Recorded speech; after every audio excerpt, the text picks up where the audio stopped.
ახლახან ირანთან ომის ამ პაუზის დროს აფეთქებითი მოძრაობა გაჩნდა, რომელმაც სიმშვიდე არ მოიტანა. რაც ჩანს ამ ხუთშაბათს 2026 წლის 23 აპრილს არის ძლიერ შეიარაღებული ახლო აღმოსავლეთი, სადაც დონალდ ტრამპი ახალ თავდასხმებს აჭიანურებს, მაშინ როცა ჰეზბოლა და ხუთები სულ უფრო ძლიერ სიგნალებს აძლევენ, რომ მზად არიან კრიზისის განანახლებისთვის. მიუხედავად იმისა, რომ ეს ჯგუფები დასუსტებულები არიან, ომითა და ირანიდან პირდაპირ ხელმძღვანელობის ნაკლებობით თითქმის ჩამოშლილები, ისინი უარს ამბობენ დანებებაზე. და სწორედ აქ ჩნდება ყველაზე მძიმე ფაქტი. ტრამპი ირანს მეტდროს აძლევს, მაგრამ ეს არ ნიშნავს, რომ შეერთებული შტატები უკან იხევს. ეს არის დაძაბული, მოკლე და საშიში ლოდინი, სადაც დიპლომატია ფორმალურად ღიაა, მაგრამ არეალი მომდევნო რაუნდისთვის მზად რჩება. ეხლა ყველაფერს გეტყვი, მაგრამ ჯერ არხზე უნდა გამოიწერო, რომ ინფორმირებული დარჩე. რეალურ დროში მიიღო ინფორმაცია საუკეთესო ჟურნალისტური ხარისხით. მერწმუნეთ მილსონ ალვესი. იმ სიახლეებში, რაც ვრცელდება, ეს არის მთავარი სურათი. კრიზისის ცენტრში არავინ იქცევა ისე, თითქოს მშვიდობა გარანტირებულია. პირიქით, ყველა მათგანი მძაფრი ბრძოლების განახლებისთვის ემზადება. დონალდ ტრამპმა გადაწყვიტა ცეცხლის შეწყვეტის ვადა განუსაზღვრელად გაახანგრძლივოს, სწორედ მაშინ, როცა წინა ვადა იწურებოდა. წარდგენილი არგუმენტი მარტივი იყო: დაელოდონ, სანამ ირანის რეჟიმი მოლაპარაკებებისთვის ერთიან წინადადებას წარადგენს. მაგრამ ამ გადაწყვეტილებას სამხედრო შეღავათი არ მოჰყოლია. ამ გადაწყვეტილების მიუხედავად ეკონომიკური ზეწოლა გაგრძელდა და მზადყოფნის დონე არ შემცირებულა. ფაქტობრივად ვაშინგტონმა შეაჩერა ახალი დაბომბვების ბრძანება, მაგრამ თეირანზე ზეწოლა არ შეუმცირებია. მაგრამ ეხლა ყველაზე სენსიტიური საკითხი ისაა, რომ პრობლემა მხოლოდ ჰორმუზში აღარ არის. ისრაელის ჩრდილოეთში ჰეზბოლა კვლავ ამოწმებს ცეცხლის შეწყვეტას ლიბანში.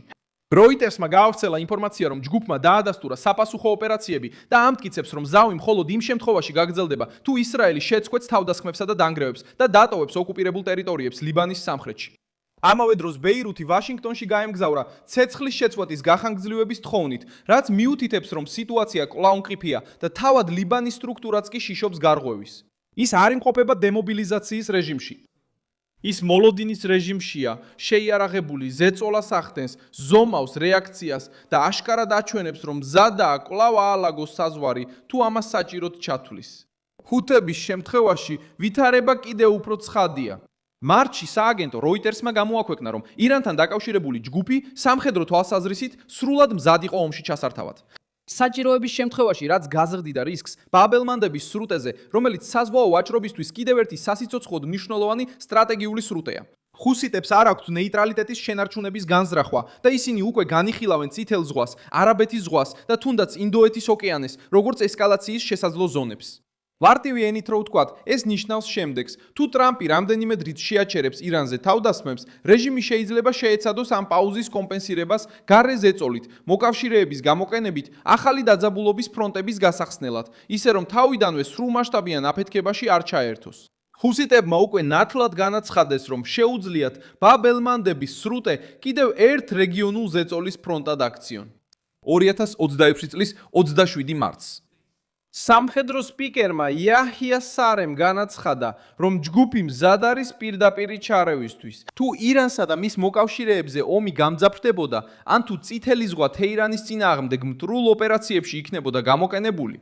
ერთი დღით ადრე სააგენტო როიტერმა უკვე გაავრცელა ინფორმაცია, რომ ირანთან დაკავშირებული მოძრაობა მზად იყო კვლავ დაერტყა ამ მარშრუტისთვის, რომელიც მსოფლიოში ერთ-ერთი ყველაზე მნიშვნელოვანი საზღვაო ტვირთების, ნავთობისა და საწვავის გზაა.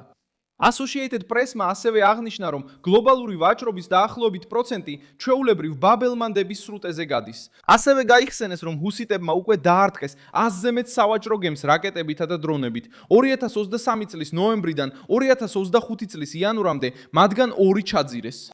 ეს აჩვენებს, რომ მუქარა ცარიელი არ არის.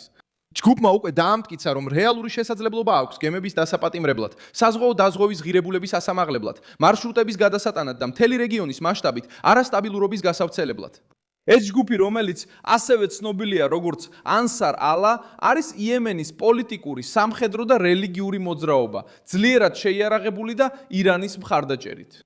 წითელ ზღვაში მოძრაობის წინააღმდეგ თავდასხმების და ისრაელის მიმართულებით დრონებისა და რაკეტების გაშვების ისტორია აქვს. შეერთებული შტატები მას ოფიციალურად უცხოურ ტერორისტულ ორგანიზაციად მიიჩნევს. მას შემდეგ, რაც დონალდ ტრამპმა 2025 წლის 22 იანვარს ის ხელახლა ამ კატეგორიაში შეიყვანა. ამის შემდეგ ტრამპმა კიდევ უფრო გაამკაცრა პოზიცია. თეთრმა სახმა 2025 წლის მარტში განაცხადა, რომ არც ერთი ტერორისტული ძალა ვერ შეაჩერებს შეერთებული შტატების კომერციულ და სამხედრო ნავიგაციას. და როიტერმა გაავრცელა ინფორმაცია, რომ ვაშინგტონმა იემენში ჰუსიტების სამიზნეებზე მასშტაბური იერიშები მიიტანა და გააფრთხილა, რომ ჯგუფის წინააღმდეგ დაბომბვებს გააგრძელებდა მანამ, სანამ გემებზე თავდასხმები არ შეწყდებოდა. ამავე ხაზზე ჰუსიტებმა უპასუხეს, რომ ისინი გააგრძელებდნენ ესკალაციას და ვიეტნამს დაემუქრნენ. navios americanos no Mar Vermelho enquanto შეერთებულმა შტატებმა იემენზე იერიშები გააგრძელა. საერთო ჯამში ეს არის არარეგულარული ძალა, რომელსაც თეირანი აფინანსებს, რომელმაც უკვე აჩვენა სამხედრო შესაძლებლობები, ესკალაციის მზადყოფნა და პირდაპირ სარგებლიანობა ირანის სტრატეგიაში, რომელიც მიზნად ისახავს რეგიონის საზღვაო ვიწრო გასასვლელებზე ზეწოლას. აქედან გამომდინარე, უფრო მკაცრი შეფასება ძალას იძენს. ტრამპის მიერ მიღებული გადადების გადაწყვეტილება კრიზისს არ ამთავრებს, ის უბრალოდ ცვლის კრიზისის ფორმას. დიდი და მქისიერი შეტევის ნაცვლად ჩნდება ფანჯარა, სადაც ირანი ცდის წყლებს, ჰეზბოლა ცდის საზღვარს და ჰუსიტები ამოწმებენ დაშინების შესაძლებლობას სხვა სტრატეგიულ მარშრუტზე. ეს არის სვეთის, მუქარისა და პოზიციური ომი. შეერთებული შტატები ცდილობს გამოიყენოს ბლოკადა, ზეწოლა და დრო. თეირანთან დაკავშირებული ღერძი ცდილობს გამოიყენოს დივერსია, დაშინება და ერთდროული მზადყოფნა, სხვადასხვა ფრონტზე. როცა ყველაფერს გვერდიგვერდ დააწყობ, რთული ამას დეესკალაცია უწოდო. ყველაზე გულწრფელი სახელი სხვა, ეს არის შეიარაღებული პაუზა, რომელსაც შემდეგი ბრძოლის სუნი ազდის. სწორედ ამიტომ თეირანის გამარჯვების განცხადება ასე გადაჭარბებულად ჟღერს. ფაქტები აჩვენებს რევოლუციურ გვარდიას, რომელიც ზეიმობს, აღლუმს მართავს და ახალ რაუნდს პირდება. მაგრამ რეალური სცენა გამარჯვებას არ შეესაბამება. თუ რეალურად გამარჯვება იქნებოდა, არ იქნებოდა ზეწოლა ბლოკადის დასრულებაზე, არც მოლაპარაკებების არხების შენარჩუნების სიჩქარე, არც ძალის დამტკიცების საჭიროება ზღვის სახიფათო ქმედებებით.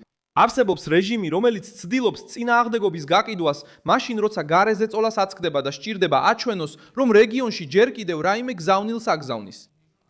საზეიმო ტონი უფრო შიდა მორალის შენარჩუნებასა და სისუსტის დაფარვას ემსახურება, ვიდრე რეალური მდგომარეობის კონტროლის ჩვენებას. ტრამპის მხრიდანაც ეს გათვლა სარისკოა.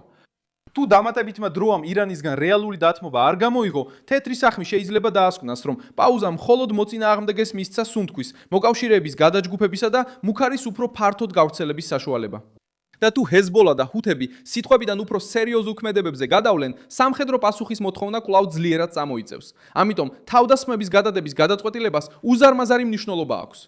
ეს შეიძლება შემდეგში აღიქმებოდეს როგორც გონივრული სულა, თანდათანობითი მოჭერის სტრატეგია, ან როგორც პაუზა, რომელმაც ირანის ღერძს მისცა შესაძლებლობა, რომ თავისი ძალები ხელახლა გადაანაწილოს. ამ ეტაპზე ჯერ კიდევ ვერავინ იტყვის საბოლოო სიტყვას, რაც უკვე შეიძლება ითქვას არის ის, რომ ტრამპის მიერ მიცემულმა დრომ სიმშვიდე კი არ მოიტანა, არამედ დაძაბულობა. საბოლოოდ ამ ხუთშაბათის სურათი სასტიკად ნათელია. ტრამპმა გადადო შეტევები, მაგრამ ზეწოლა არ შეუმსუბუქებია. ჰეზბოლა კვლავ მზად არის, რომ ჩრდილოეთი კვლავ აალოს. ჰუთები კვლავ მზად არიან, რომ პლანეტის კიდევ ერთ მნიშვნელოვან მარშრუტს დაემუქრონ. და ირანის რეჟიმი შორს იმისგან, რომ სრული თავდაჯერებულობა გამოავლინოს, ცდილობს რეგიონული მუქარა ტერორის იარაღად აქციოს, რათა ალყაში მოლაპარაკება შეძლოს. დალაიქე ეს ვიდეო, გამოიწერე არხი და ბოლოს გადახედე კომენტარებს, რომ კიდევ უფრო მეტად ჩაერთო მინსონ ალვესის საზოგადოებაში.